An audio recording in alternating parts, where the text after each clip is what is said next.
கர்த்தருக்கு மகிமை உண்டாவதாக. தியானத்திற்காக எபேசியர் 6 அதிகாரம் 12 வசனம்.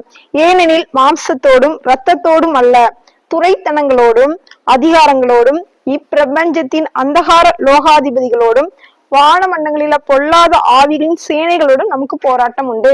இதுல துரைத்தனம் பண்ணுகிற ஆவி, அதான் நம்ம பார்க்க போறோம். அதாவது துரைத்தனம் பண்ணுகிற ஆவின்னு என்னன்னா, அதாவது அந்த இடத்துல ஒரு குடும்பமா இருக்கலாம், ஒரு ஊழியமா இருக்கலாம், ஒரு வேலை ஸ்தலமா இருக்கலாம், ஏதோ ஒரு இடத்துல ஒருவர் துரைத்தனம் பண்ணுதல். அதாவது தேவன் ஒரு ஊழியக்காரியங்களா இருந்தா தேவன் அந்த ஊழியர்களுக்கு சில கட்டளைகளை கொடுத்திருப்பாரு, சில போதனைகளை கொடுத்திருப்பாரு, சில வழிகாட்டுதல் கொடுத்து அதன்படி நடத்துவார். ஆனா யாரோ ஒருவர் இப்படிதான் செய்யணும், இப்படிதான் பண்ணணும் அப்படின்னு அடிமைப்படுத்தி கட்டுப்படுத்துவதுதான் துரைத்தனம் பண்ணுகிற ஆவி.